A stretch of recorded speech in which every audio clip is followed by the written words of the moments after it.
এখন আমি দাঁড়িয়ে আছি আসানসোলে রামবাঁধ কালী পূজা প্যান্ডেলের সামনে। এই প্যান্ডেলের থিম হলো গুজরাটের কোদালধাম মন্দির।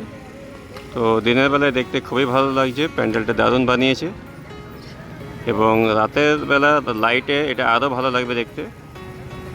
তো এখন দেখতে পাচ্ছেন ফাঁকা আছে, কিন্তু রাতের বেলা এই ফাঁকা আপনি দেখতে পাবেন না, প্রচণ্ড ভিড় হবে এবং লাইন দিয়ে ঠাকুর দেখতে হবে।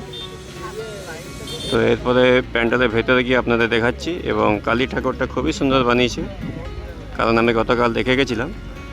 তো আস্তে আস্তে আপনাদের পুরো প্যান্ডেলটাই দেখাচ্ছি। এই হলো সেই প্যান্ডেলটা, খুবই ভালো বানিয়েছে। গুজরাটের কোদালধাম মন্দিরের ওপর বেস করে থিমটা বানিয়েছে এবং প্যান্ডেলটা খুবই সুন্দর লাগছে দেখতে। কারণ আপনাদের সাইড থেকে প্যান্ডেলটা দেখাচ্ছি, তাহলে আরও ভালো দেখাবে।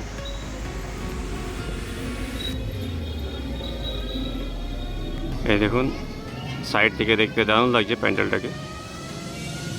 পুরো প্যান্ডেলটা একবারেতে দেখাচ্ছি। আর প্যান্ডেলের সাইডে দেখতে পাচ্ছেন, এখানে যেমন সন্ধ্যা আরতি হয় বানারসে, সেরকম বানিয়েছে। গঙ্গার ঘাটের সাইডে যেমন সন্ধ্যা আরতি হয় সেরকম বানিয়েছে। তো এবারে প্যান্ডেলের ভেতরে গিয়ে আপনাদের দেখাই প্যান্ডেলের ভেতরে কীরকম কারুকার্য করেছে। এবারে প্যান্ডেলের ভেতরে যাচ্ছি। এই দেখুন, প্যান্ডেলের ভেতরে কারুকার্য খুবই ভালো দেখাচ্ছে।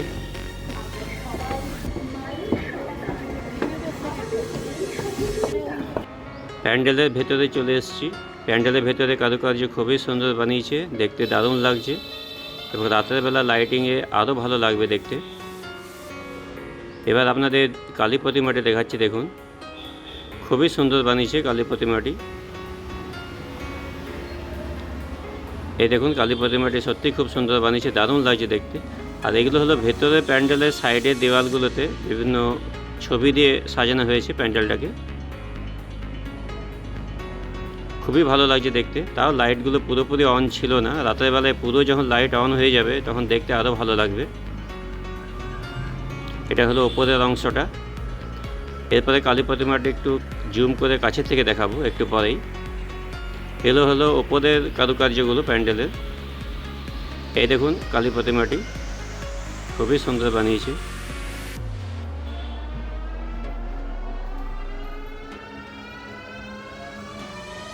খুবই সুন্দর বানিয়েছে, দেখতে পাচ্ছেন নিশ্চয়ই।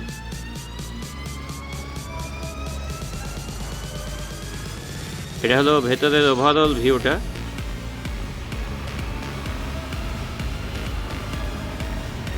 এইদিকে দেখুন, প্যান্ডেলের ডান দিকে একটা শিব মূর্তি বসিয়েছে, শিবটাকে ধ্যান করছেন এবং তার পাশেই একজন সাধু বাবা ধ্যান করছেন এক পায়ে দাঁড়িয়ে। তো সাধু বাবাটা এতটা রিয়েলিস্টিক লাগছে, মনে হচ্ছে সত্যিকারের একজন মানুষ দাঁড়িয়ে আছে, কিন্তু এটা সত্যি নয়, কিন্তু দেখে মনে হচ্ছে একেবারে সত্যি।